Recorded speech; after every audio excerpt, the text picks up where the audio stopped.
Hello, everybody. I am Katty Kay, joined in conversation with Sarah Teale this evening to talk about her documentary Kill Chain. Sarah is an alum of St Hilda's College, Oxford, where I'm also an alum of, which is what brings the two of us together. But really what brings us together is that she has made this extraordinary documentary about American politics, and particularly about the security or lack thereof of America's election system and its voting machines.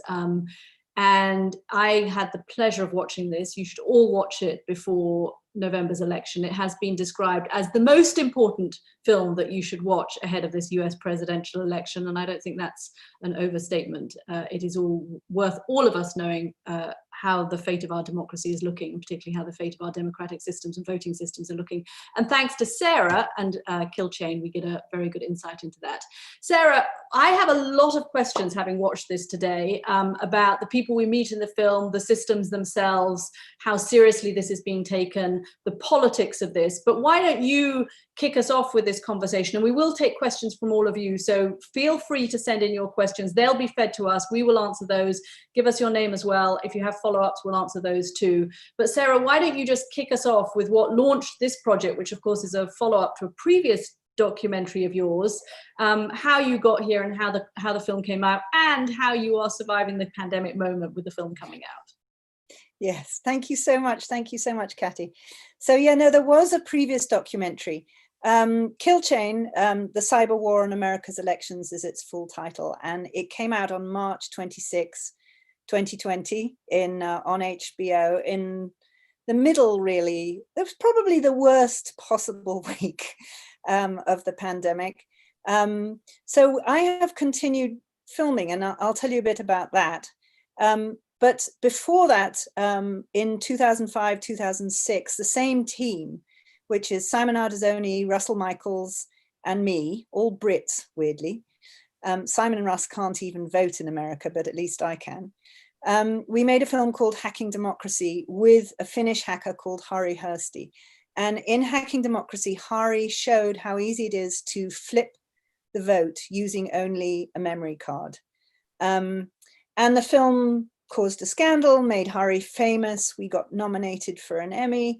You know, it caused a big fuss, but nothing changed. So in 2016, Simon, Russ, and I thought, oh my God, we're going to have to do something else. And we teamed up with Harri again. And so this film, Kill Chain, it really is a profile of Harri Hursti, who is quite the genius, and his colleagues, looking again at the issue of cybersecurity and our voting machines. And what I also wanted to make clear is that this is not just an American issue. These machines are coming to the UK, for instance, this year. The mayoral election in London is going to be held on machines made by a company called Smartmatic. Smartmatic is owned by Venezuelans. There is a British chairman called Lord Mullock-Brown, but it's owned by Venezuelans, and it's registered in Barbados, which we only know because of the Panama Papers.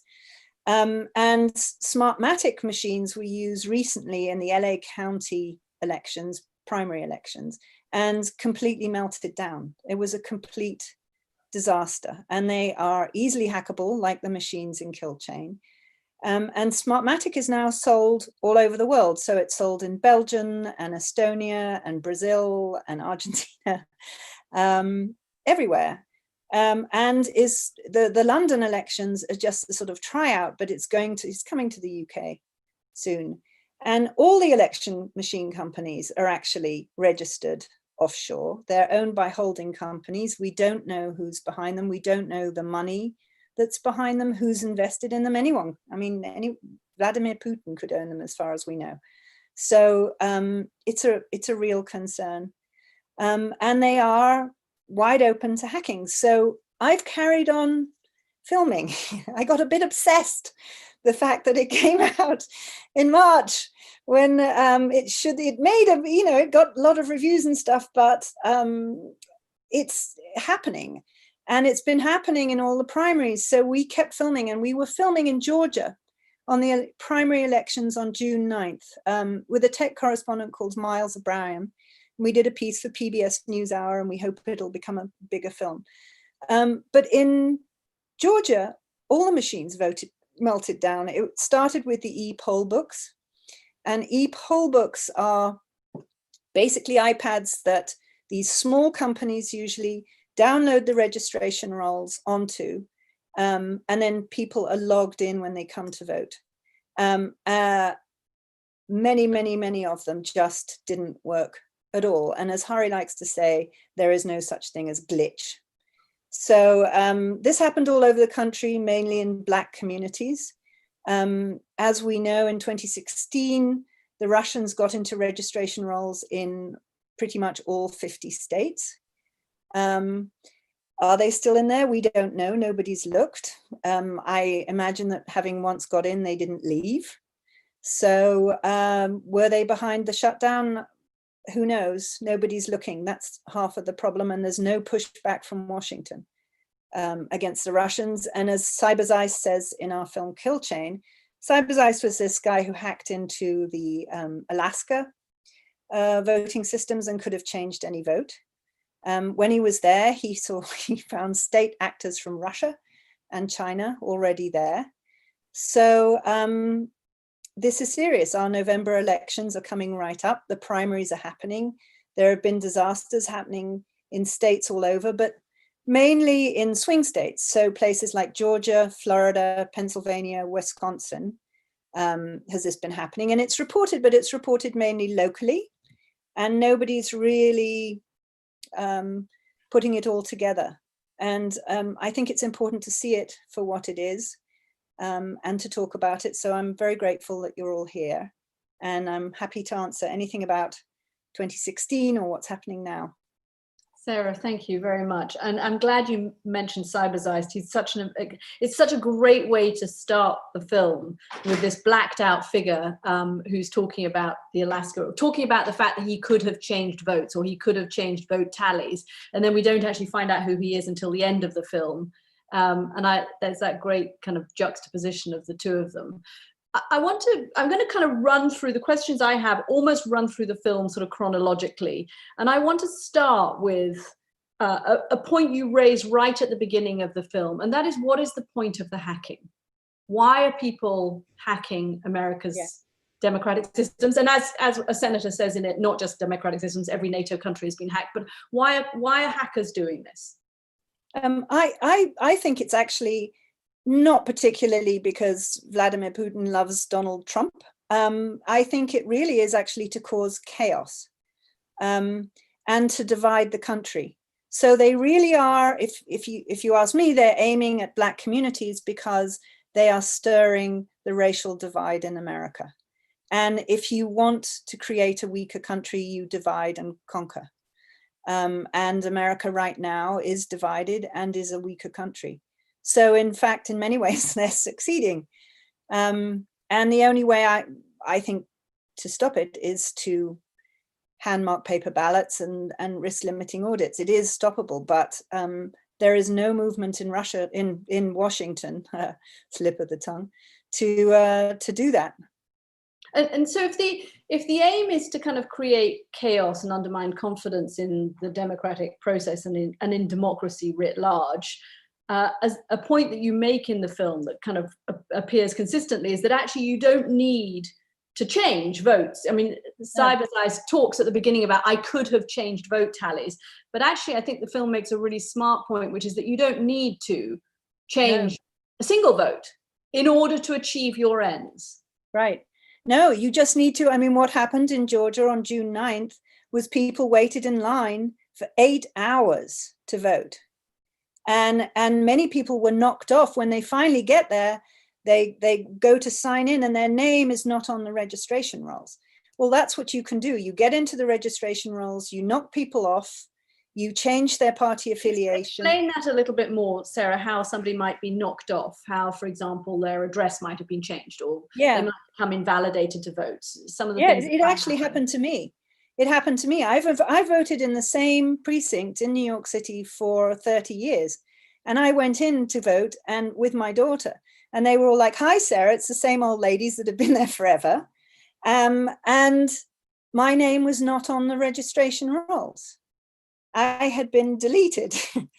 And they gave me an absentee ballot. And I said to the woman, can you guarantee me that this will be counted? And she looked at me and said, no.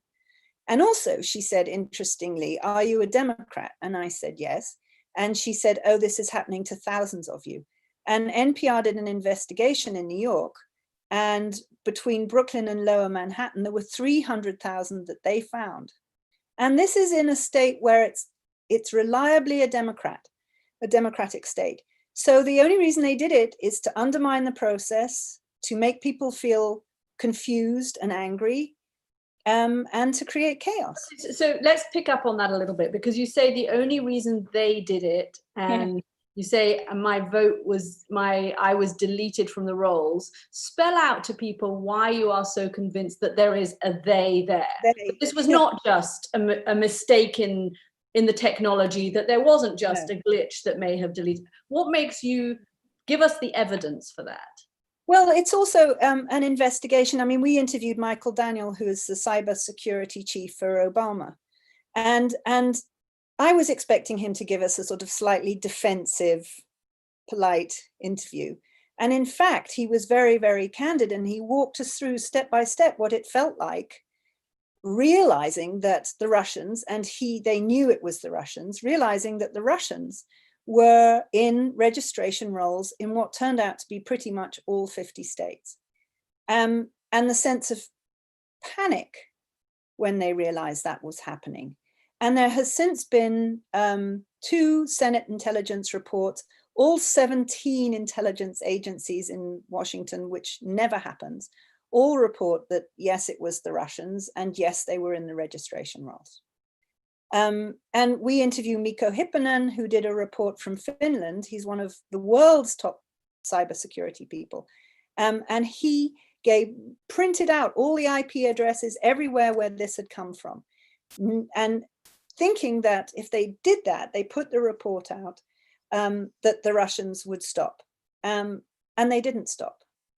And that made him realize that, in fact, it went all the way to the top and there was nobody telling them to stop.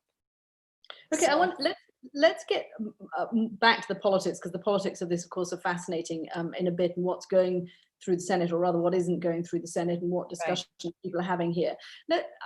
I want you to describe for people as clearly as you can what hacking an election voting machine looks like, how it happens, and what happens when a hacker is in there. Right. Well, the easiest way in, the gateway, basically, is the registration rolls. And I think actually what people don't realize, and probably many people on this call don't realize, is that a lot of registration rolls are connected to the DMV, the Department of Motor Vehicles. So all the information that you have on your driver's license, your picture, your address, your social security number that they have, everything that's there is now linked to the registration rolls. So they get in there, and then those things are downloaded onto these e-poll books. So that is the easiest, most effective way. They're all connected to the internet. But there are people in your film saying they're not connected to the internet. Oh, they say the voting machines, they say the voting machines are not connected to the internet, and it's bullshit. They are, because as Alex Haldeman says in our film, those machines are born to talk to each other. So they open up the machines and they discover all the wireless connections that are in there. And in order to, when people vote, you vote in your precinct, and then the votes are tallied, and they are sent over the internet to a central counting place somewhere. And so it's sent. We're having a little. And others that quickly. Sarah, go say that again, because you froze for a second there. Yeah, sorry, I'm sorry. No, so the central, when you vote in a precinct, it gets sent to a central counting place.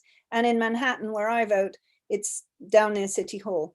And that's how these things are reported so quickly by you and every other news gathering organization, is because they are tallied fast because it's sent in from all the precincts all over the state to one central place and counted there, or one central place in Dallas or, you know, Washington. And that's sent over the internet. And before that, when these machines are set up, the companies even admit that, yes, they, you know, so they might not be connected to the internet on the day, but they're connected before and after.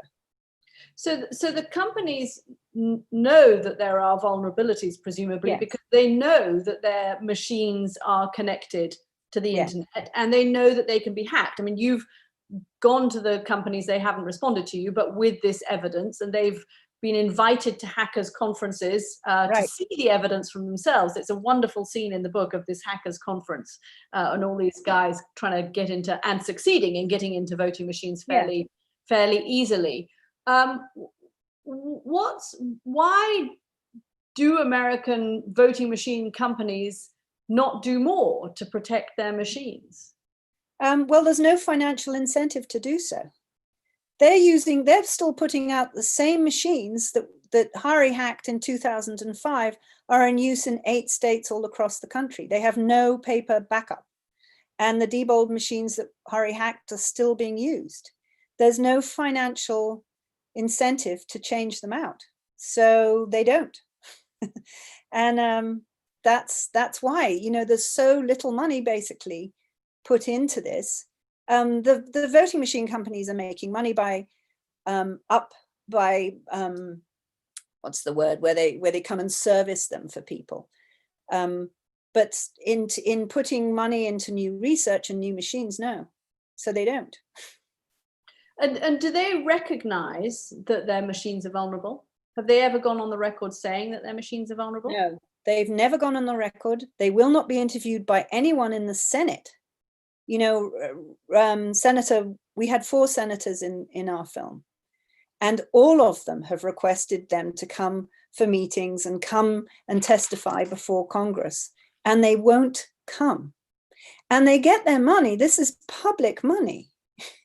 So they won't come. And North Carolina recently said, we're not going to order any new machines, or we're not going to keep going with you guys until you tell us who owns you, what's the money behind you. And they refuse to do it. So they don't care. So another interesting argument that's made about the American system and the vulnerability of the system is the fact that the system is so balkanized, that it's so diversified, and that it's actually down to the county level to ensure the security. And there are, you know, the advocates of the system and the people from the Electoral Commission in your film are making the argument, well, that is what also protects us from a centralized hack on our system, because nobody could possibly hack all of these hundreds of different separate systems. And that is a sort of paradoxically a form of security. Harri doesn't buy that, clearly. No, because there is only 3 major companies whose machines are being used. So you only have to figure out how to get into, and they're basically totally similar. So it's not hard to figure it out. And then you pick, and if you ask me, they've been pretty clever where they pick. You pick a swing state, you pick a state where things are very, very close, and you go in there and you mess with it to a degree that is not so extreme that people go, wait a minute, something happened. And things are very divided in America, and there are plenty of states, Wisconsin, Florida, Pennsylvania, where things are very close. So they just can go into those precincts and those places where probably largely rural, largely Black, where nobody's going to look, and nobody has looked. To talk about that a little bit more, because that's an important point in the film about how the hacking is invisible, basically. It's untraceable, and the hackers are quite clever at covering their tracks. So they make small changes that people don't rise to the level of a kind of national scandal, I guess. Yeah. So it's very, very hard to look into those machines. They're built like that. And also the voting machine companies claim that their software is proprietary, and so they won't allow anyone to look. But there's an interesting thing that happened in Wisconsin. there was such an extreme case there that Jill Stein came in. And as one of the candidates for president in 2016, she was allowed to say, wait a minute, put those machines on ice. And I want Harri Hursti and Alex Haldeman to come in and look at them. And they are still on ice because legally Wisconsin allows for that to happen. But ES&S, the main voting machine company, has gone to court to have this stopped again and again and again. And what they're saying is these are outside people. Why wouldn't ES&S want to know how open their machines are? But they have fought tooth and nail to have this investigation stopped. We'd hoped to film it for Kill Chain. We gave up waiting. Because you couldn't get the access. No, we had the access, but it didn't happen. We had our little suitcases packed, Harri, Alex, and all of us, many occasions, but then ES&S would stop it again through some friendly judge somewhere.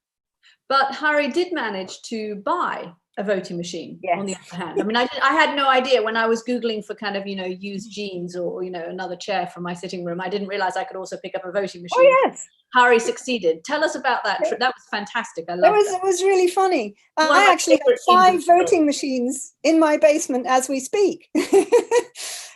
We found them on eBay, and then we decided to track down the place where they were housed and who was selling them. And it was this little guy in Ohio, and he'd picked up this job lot of voting machines that had been damaged in a flood. And he had 1,200 of them there. And so we drove up, and we had his permission to film because he didn't care. And we bought a whole load with cash. And he says in the film, and he said then, he'd have sold it to anybody. He didn't care. He was just like, I've got this job lot of these things. I don't know what to do with them. And we took them away. And then Harri and Alex and others, a wonderful guy called Brian Varner, spent a long time taking them apart and looking at, and it was just terrifying. Anybody could buy those machines. So for $75, you can pick yourself up a machine. There are clearly Erica, and there are villains in this story, but there are also good guys too. And Erica, who is watching us from Canada, wants to know about the story of Reality Winner and whether there is a campaign to get her out of prison. I have jumped to the end of the story, so I want you to tell us about Reality Winner, who is comes up in your film, and what her situation is now. Yeah, Reality Winner makes me weep, actually. She's a very young girl, incredibly talented, speaks many, many languages, has had clearance to work for a company that worked with the government. She had clearance at a very, very high level. She's kind of a remarkable person. And she discovered that the government knew that the Russians were hacking these machines and hacking into our election systems. She was working at the NSA, is that right? Yeah, she's working at the NSA, with a company that worked for the NSA. Right. And she had very high level clearance. And she discovered this, and she tried to bring this up, and nobody would listen. So she leaked it to an online group called The Intercept. And The Intercept were unbelievably stupid and put this out online with, I forget how exactly, but there's something embedded in there that showed where it had come from. And they tracked it back, and they tracked it back very quickly to Reality Winner. And they charged her, and she received a 15-year prison sentence. And here she is now in a prison where there is coronavirus. She's very young. And without her, that was the first time that anybody heard that the Russians were hacking the voting systems. And without her, we probably wouldn't know to this day. Is there any campaign, Sarah, to try to? There is a campaign, and it's run by her mother. And if anybody can Google Reality Winner, it's kind of an incredible name. But her mother has this incredible campaign to try and get her daughter out. And it has a big following on Twitter. And I hope her mother succeeds. When was she sentenced? I think it was 2017. So shortly after the election. Yeah. It's really bad. There are also a lot of senators interested in this subject, and you interview senators from both sides of the aisle, and it's one of the very few issues on which there's pretty bipartisan agreement to try and do something about this. I think you have a great quote from Mark Warner, the senator from, actually the Democratic senator from Virginia, who talks about how, you know, America is spending so much money on military hardware, and yet the new frontier of the battle to protect the country is actually in cyber, and it's not doing anything to protect its cyberspace. No, nothing. And in fact, one of the first things that Trump did when he moved into the White House was fire all the cybersecurity experts, the one in the White House, loads of them at the NSA, loads of them at the Department of Homeland Security, which he gutted. Any Russian experts, they were all fired. And there's been now 6 bipartisan bills, very, very senior level ones, to try and secure the vote. And Mitch McConnell, apparently instructed by the White House, has stopped any of them for even coming to the floor for a vote, which is just incredible. Who knows? Presumably, he assumes that the hacking is benefiting Republicans. Oh yeah, presumably that's why. And you know, and there are many instances of Trump working to protect what the Russians are up to in lots of different ways, and this is one of them, if you ask me.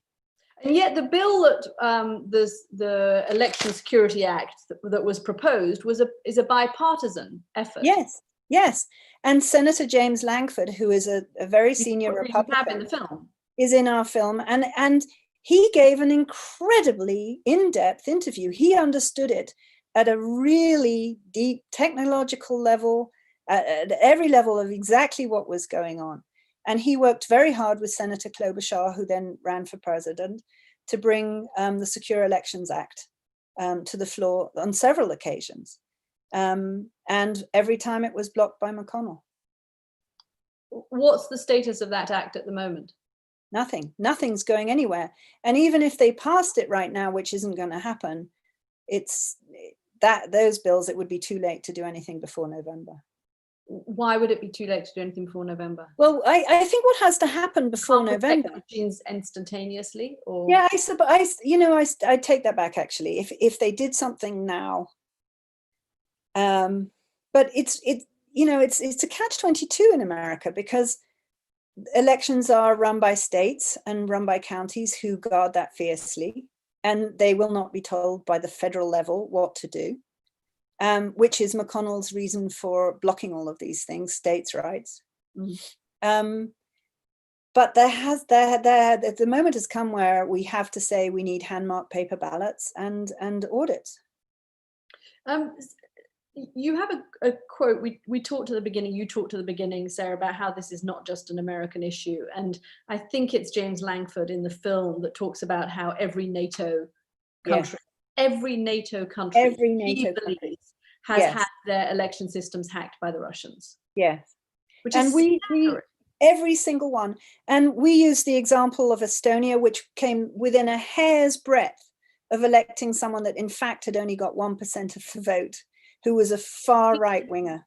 Talk about that bit of the film, because that's a really great illustration of how somebody can get in and change the vote, and how the Russians were about to broadcast the vote that they said was going to happen. I mean, uncannily close. Yes. Oh, the Russians said that this guy, who in fact had only got 1% of the vote. And this election was when? Let's go back to. When was this? 2000 and I forget exactly, but fairly recent. This right winger had won by 57% of the vote, I think, and the other guy who had in fact won had only got 38%, and they broadcast exactly those figures that night. But in fact, just before that happened, they found out what had gone on and reversed it. But they became like that, a hair's breadth of having a leader who only 1% of the country had voted. And who did the hacking? How was it discovered? I don't know. We didn't go that deeply into it. I actually wanted to go over there and film, but it was, a little bit too deep into somebody else's issue. It was such a good illustration of of how something very dramatic could have happened because of this, and how Estonia was the state first television country was broadcasting this. Yeah, they were the first country to have internet voting, and they had Harri and Alex come over to Estonia and look at their system. And Harri and Alex were like, "This is wide open. You're just inviting people to come right in the door." So you know, and it happened.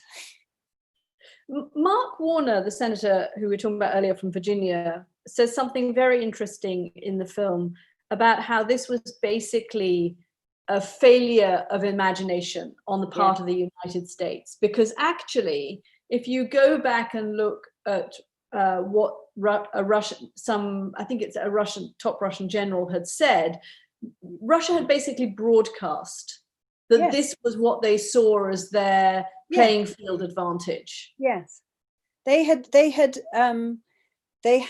it's published in a paper that is widely available, that cyber war was the way to go. And they have long used, this is why we call the film Kill Chain. They've long used the steps of a kill chain in order to do that. You know, the reconnaissance, the weaponizing, the paralyzing your enemy. They purposefully use that, and they published this all. So we knew, we knew this was coming, and we certainly know now. And yet, since 2016, you know, Trump still calls it a hoax. So nothing has been done. So makes me worry for November a lot. Georgina Paul is asking, Sarah, can you tell us a bit more about what is in the Secure Elections Act, thinking of 2016 in November, and what would be the solution to make elections secure? Yeah, the Secure Elections Act, and on all six actually everybody's pretty much agreed that what has to happen is hand-marked paper ballots, not ballots that are marked by machines. So in Georgia, where we were just filming, they were marked by, I think, these new machines called a ballot marking device. And the machine itself marks, you touch a screen and it marks the ballot. So that is just open in every different level for hacking. And the ones in Georgia, on the actual ballot, they have a barcode. And the barcode is what is counted. And those barcodes can be hacked. So we need to get rid of those things. And there needs to be hand-marked paper ballots and a thing called a risk limiting audit. So in our film is Philip Stark, who is a professor at Berkeley, who came up with this idea. He's a statistician, kind of very brilliant, of risk limiting audits. And that means that you take a percentage of the ballots, the hand-marked ballots, and you count them. And you count them until you're damn sure that the result matches what the scanners have come up with, and that there is a clear winner and a clear loser. So if you see an anomaly between the hand ballots and the scans, the machine. Yeah, because the scanners can be hacked, but the scanners are very useful because it means you can count these things very quickly. So everybody understands that rather than having people sitting there going 1, 2, 3, you can put them through a scanner. But they are hackable scanners. And in Georgia this time, a whole load of them, the scanners were miscounting every other vote. Either they'd been miscalibrated or they'd been hacked. And we were filming with a guy called Rick Barron, who is the head election official for Fulton County, where Atlanta is.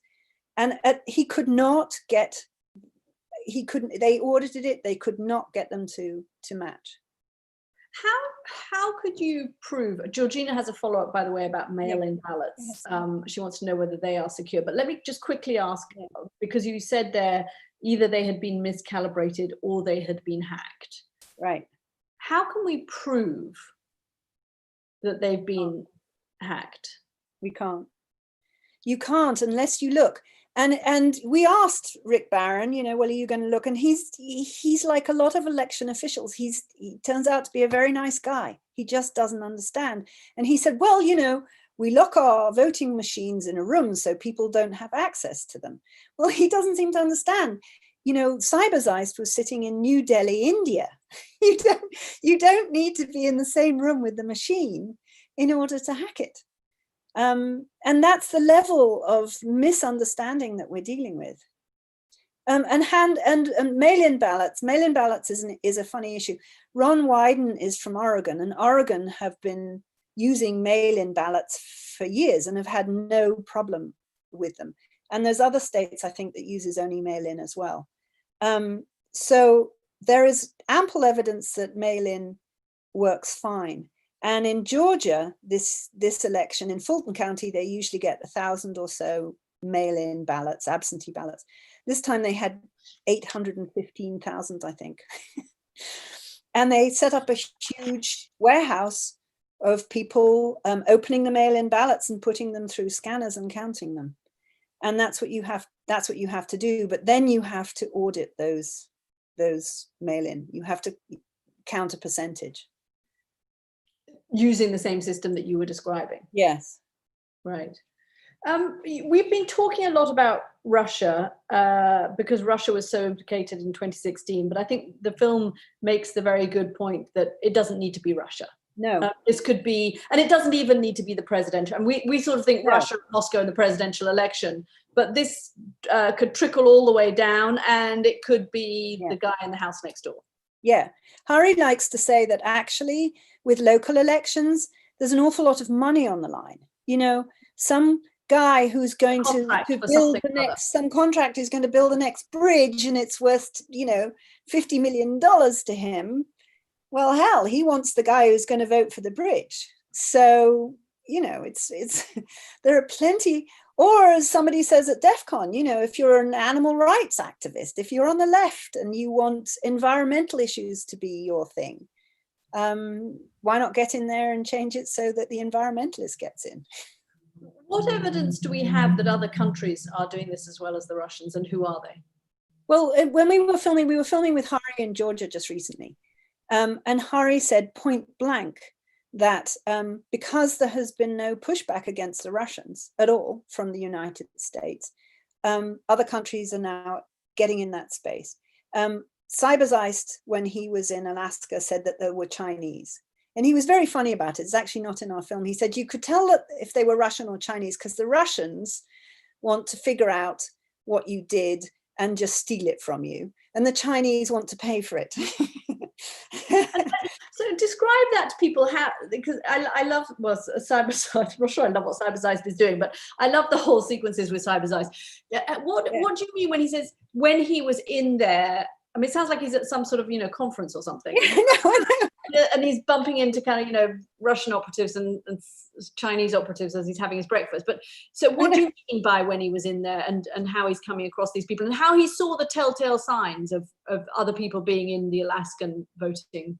Well, he was sitting in New Delhi on election day, correct? On November 6th, presidential election day. Mm-hmm. And according to him, I mean, who knows? But anyway, he was just noodling around. As one does. He is a black hat hacker, so he does often sell these kind of access on the dark web, which is what people do. But he was noodling around as you do, and he got into the first level very easily of the Alaska system. But then he kept going, and he got into the thing called GEMS, and GEMS is the software that actually counts the votes. And so he got in very deep, and he published on Twitter, put out on Twitter how he had gotten all the way through to GEMS. How he saw that there were Russians, I don't know. It's probably because the Russians or somebody was trying to steal that access from him and the Chinese were trying to pay for it. They're sending him little chats on the side saying, "Boy, saying, hey, here's a couple of really interesting." Because he put it out right away on his Twitter handle. That on election day. On election day, which is how we first heard about it, because one cyber security obscure site republished his tweet, and Russell Michaels, who's kind of brilliant part of our team, he found it, and then he and Simon just kept going to track Cybergeist down and then persuade him to give an interview. And he's very young. He was genuinely who he said he was, as far as we could tell. We had 4 different cybersecurity experts go over his interview with us and make sure that what he was saying was accurate, including Harri, but others that weren't connected to us or the film. And they all said, yeah, no, this was totally doable. And he says that, you know, he saw what he could, you know, he saw all the possibilities of what he could do, you know, changing vote tallies, changing candidates' names, deleting candidates from the hot, or deleting votes from the system. And at the last minute, he decided not to. Something, Right. I think he has this great expression about, you know, he pulled his leg. Pull my legs back. I pulled my legs back, exactly. And what was it that made him decide to pull back and I assume somebody else may not decide to pull back? Yeah, well, exactly. I mean, he works with a team, and he was very worried that he and his team would be discovered, and he didn't want to put them in danger. I think he cared more about the other people, actually. And in fact, there have been CIA people who've reached out to him. And I don't think it's anything to do with us. I hope we were pretty careful how we filmed him. Disguise him. It's hard to see who he. It's hard to see, and we don't even know if he was in New Delhi. We don't know where he lives. We don't know his real name. So we'd been pretty careful, but in fact, they had reached out to him, and recently we haven't heard from him. So we worry. Mm. But Harri has another theory about why he pulled back. Maybe this is the world of the deep web. Everyone has conspiracy theories about other people, but he thinks that maybe Cyberzeist has some tool that he's trying to protect, that he's trying to hide from other people, that he might want to launch at a future date. Yeah, exactly. They all have these tools. He talks about being given this tool, these access, and they're worth millions. You know, you can sell that on the dark web anytime. He could sell it now. Alaska hasn't secured their election systems as far as we know. So anyone could do it all over again. And also, once you're in there, you're in there. You don't leave, apparently. And nobody's looking to see if they're in there. So do you think there will come a point, and maybe it will be too late, at which American politics will realize it has to do something about this, in the way that it has a huge military industrial complex that protects the country from physical attack? Do you think there are enough people in the Senate and on Capitol Hill who say we actually do have to do something about this, and were there a different leader of the Senate, this would get to the floor and something would happen? I seriously hope so.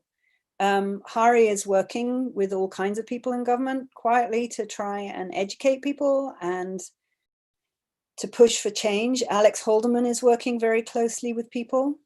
But, you know, it's going to take a change in president, which we have to hope. Well, I mean, you say it's going to take a change in president, but I wonder if it's even more than that, Sarah, because you had evidence of this back in 2006. Right. In your previous film, right? And we've had a Republican, a Democrat, and then a Republican again since then. Yeah. And it's still happening. I know. And in 2006, we know that Hillary Clinton saw hacking democracy because we know someone who personally showed it to her. So, but it is very hard if you were at the federal level to push that change. Elections are conducted in the states.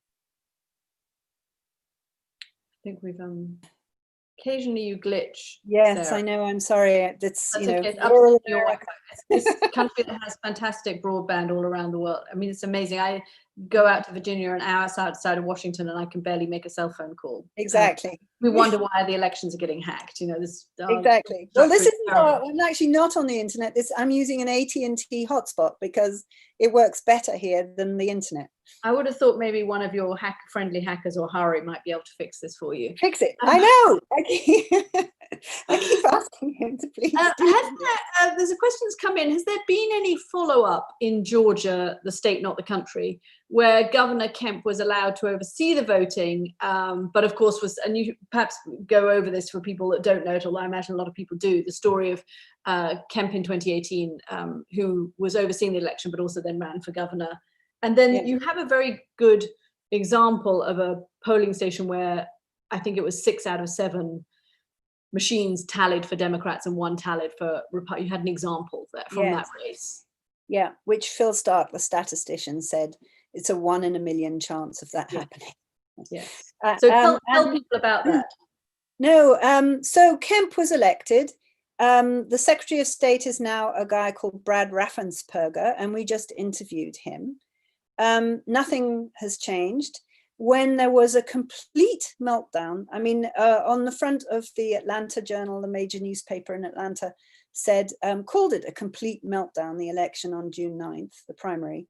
Raffensperger blamed the poll workers, most of whom the average age is 70.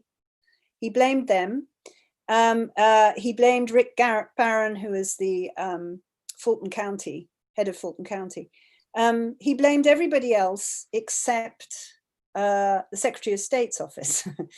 And in Georgia, everything comes from the Secretary of State's office. They're the ones who program the machines. They're the ones who assign the number of machines to each county. It all comes from them. So how he got away with saying that, I don't know. It's incredible. You've said that you've still been filming down in Georgia. You were filming there down in the primary as well. And I know that everybody's going to be watching Georgia in November. Sarah, somebody has asked what else you're filming, what else are you working on at the moment? What do the next few months look like for you?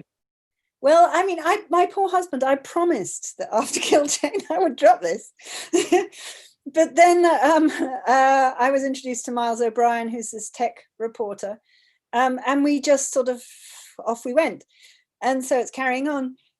We also want to film in Shelby County, Tennessee, because they're still using the Diebold machines. And there is an amazing Black election official there who is very, very tech savvy. He did all the cybersecurity for FedEx. So his name's Benny Smith. So we hope to film with Benny. Because he has many instances of very weird things happening in Shelby County, Tennessee. So which is Memphis. So we'll be filming in Tennessee, all over, I hope. This film came out of the 2016 election. Do you think, Sarah, there is going to be space, reason, urgency for you to make another documentary film based on the 2020 election?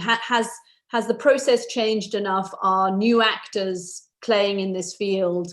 Are we insecure enough to make you think that actually there's a whole new film to come out of this election? Yeah, there is, and we actually hope to push this thing out before November. It's much easier to make a film with a reporter, because then you can voice over bits. Doing it for HBO, where there's no narration and there's no reporter, is really hard. So we can turn this around much quicker, but there's information coming out every day. For instance, the e-poll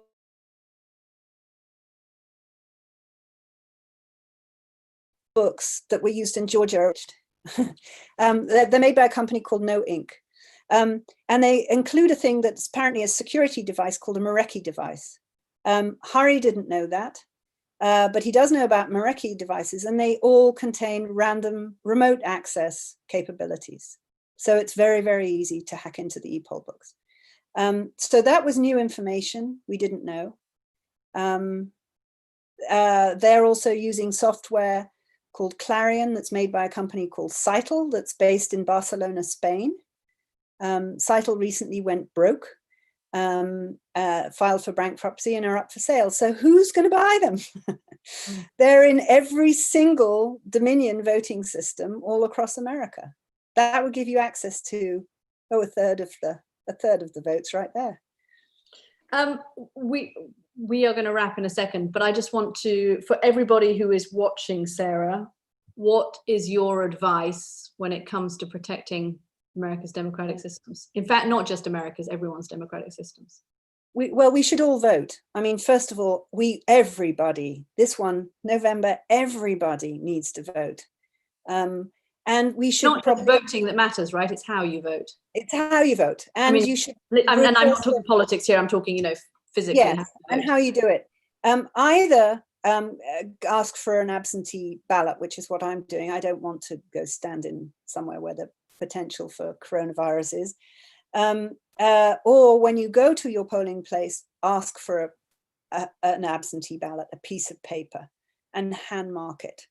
And we should all be contacting our local officials and get them to watch Kill Chain, or the PBS NewsHour, and see how vulnerable these things are. And then we need to be, risk limiting audit. We need to be hand counting a percentage of each of these things. And we can do this. We can do this before November.